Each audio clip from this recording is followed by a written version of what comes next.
여러분 안녕하세요. 오늘도 라이언입니다. 요즘 날씨도 뜨뜻해서 해외 어디로 놀러 나가고 싶지만 시국인지라 이렇게 방 안에만 콕 박혀가지고 생활하고 있는데요. 그래서 준비한 오늘의 컨텐츠, 아마 아무도 말해주지 않았던 잉여로운 아이폰 생활 첫 번째 이야기를 해보도록 하겠습니다. 그러면 바로 가보죠. 첫 번째는 이 하단독과 폴더의 테두리를 없애는 설정이에요. 아이폰의 홈화면을 보면 하단독과 폴더에 이런 테두리가 있는데요. 아이폰에만 있는 이 하단독 테두리가 갬성이라고도 할 수 있지만 저는 이 테두리가 깔끔하지 않아 보이더라고요. 그래서 바로 이 테두리를 없애는 방법을 설명드릴게요. 일단 미스테리어스 아이폰 월페이퍼 사이트에 들어가면 정말 다양한 종류의 배경화면과 잠금화면이 있어요. 이런 사과 모양을 선택해서 잠금화면으로 설정하면 이런 귀여운 잠금화면을 만들 수도 있고, 이런 걸 선택하면 하단독과 노치를 조금 더 화려하게 만들 수 있습니다. 하지만 오늘은 이 하단독과 폴더의 테두리를 없애는 배경화면을 다운받아 볼게요. 저는 주로 다크 모드를 사용하니까 진한 회색 배경화면을 선택하고 공유를 눌러서 이미지 저장을 해주세요. 그리고 갤러리에서 공유를 누르고 배경화면 지정, 또 여기서 홈화면으로 설정해주면 이렇게 하단바와 폴더의 테두리가 사라져서 훨씬 더 깔끔한 홈화면을 만들 수 있습니다. 깔끔.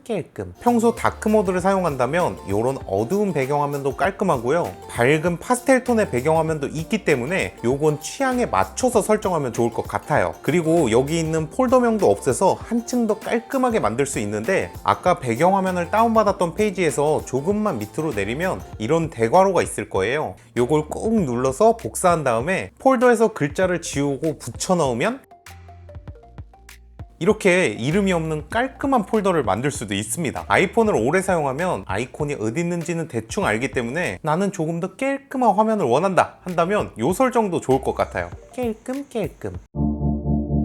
두 번째는 또 저 같은 한손충을 위한 설정인데요. 아이폰 SE처럼 홈 버튼이 있는 아이폰은 이렇게 홈 버튼을 두 번 터치하거나, 홈 버튼이 없는 아이폰은 어떻게 하단바를 위에서 아래로 내리면 한손 조작 모드를 사용할 수 있는데, 한손충인 저는 요것도 불편하더라고요. 그래서 이렇게 홈 화면의 아이콘들을 아예 밑으로 고정시키는 방법을 찾아냈어요. 일단 영상 하단 상세 설명에 있는 링크를 클릭하면 IMT라는 사이트에 들어갈 수 있어요. 여기서 배경화면의 색상에 맞는 아이콘을 만드는 건데요. 일단 아무 아이콘이나 살짝 움직여서 부들부들하는 편집 모드에 진입하고 오른쪽으로 넘긴 다음에 아무 아이콘도 없는 이 화면에서 스크린샷을 한 방 찍어주세요. 그리고 IMT 사이트에서 Add Empty Icons를 선택, 그런 다음에 Upload a New Home Screen을 탭하면 이렇게 사진을 선택하는 화면이 나오는데, 여기서 아까 찍어놨던 스크린샷을 선택하면 잠시 후에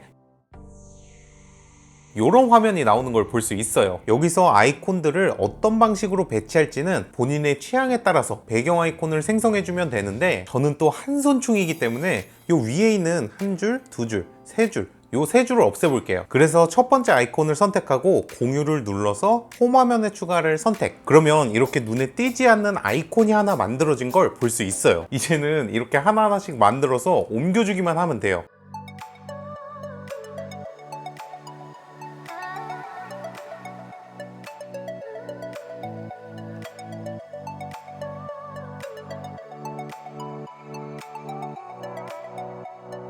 아, 정말 잉여 같다.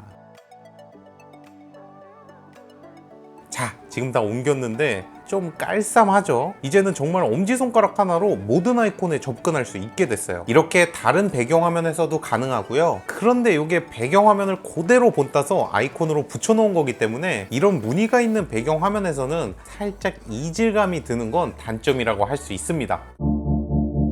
세 번째는 화면을 끄고도 동영상을 찍을 수 있는 방법인데요. 바로 보이스오버를 활용하는 방법이에요. 일단 설정, 손쉬운 사용, 그리고 가장 밑에 있는 손쉬운 사용 단축키에서 보이스오버를 선택해주세요. 그리고 막 이렇게 밖에서 영상을 찍다가 배터리가 한 10%밖에 안 남았다. 그리고 밖에서 이렇게 혼자 영상 찍는데 굳이 내 꼴뚜 아니 얼굴을 다른 사람에게 보여줄 필요가 없다. 이럴 때는 일단 제어센터에서 미디어 볼륨을 다 줄여주고요, 비디오를 찍는 이 화면에서 손쉬운 단축키를 켜주세요. 아이폰 SE는 홈 버튼을 3번 누르면 되고, 아이폰 11 프로는 전원 버튼을 3번 빠르게, 어떻게? 빠르게 눌러주면 됩니다. 여기서 보이스 오버를 선택, 그리고 빨간 버튼을 2번 누르면 녹화가 시작돼요. 이제 여기서 손가락 3개로 화면을 2번 터치하면 화면이 꺼지는데요. 한번 해보면 원래는 이렇게 화면이 꺼지면 녹화가 같이 끊기잖아요. 그런데 이 화면에서 다시 세 손가락으로 톡톡 치면 계속 녹화가 되는 모습을 볼 수 있습니다. 녹화를 종료하고 원래처럼 돌아가려면 녹화 버튼을 다시 2번, 그리고 손쉬운 단축키를 열고 보이스 오버를 2번 터치해서 꺼주면 됩니다. 그래서 이 방법은 내가 굳이 화면을 보면서 촬영할 필요가 없을 때 이걸 딱 하면 배터리를 조금이나마 아낄 수 있겠죠.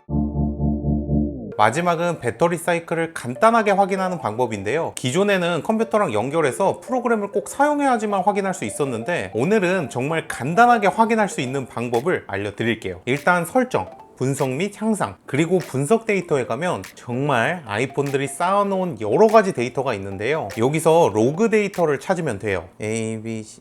오케이. 여기 보면 로그 애그리게이티드가 몇 개 있는데 여기서 최근 날짜를 찾아주면 됩니다. 그런데 이 로그 데이터가 안 보시는 분들이 있을 거예요. 아마 이 영상을 보고 설정을 따라 하셨다면 로그 데이터가 안 보일 확률이 높은데요. 그래서 그런 분들이 배터리 사이클을 확인하고 싶다면 아이폰 및 워치 분석 공유를 활성화하고 하루나 이틀 정도만 있으면 이 로그 어그리게이티드가 나타날 거예요. 이제 이 데이터를 복사해서 메모장에 붙여 넣어주면 되는데 아이폰 11 프로는 이렇게 2번 탭하고 밑으로 끌어서 복사하면 되고요. 아이폰 SE도 이렇게 하면 얘는 안 돼요. 그럴 때는 화내지 말고 따봉 누르려다가 핫따봉 누르지 말고 사이드바를 이렇게 밑으로 끌어내려서 거꾸로 복사하면 됩니다.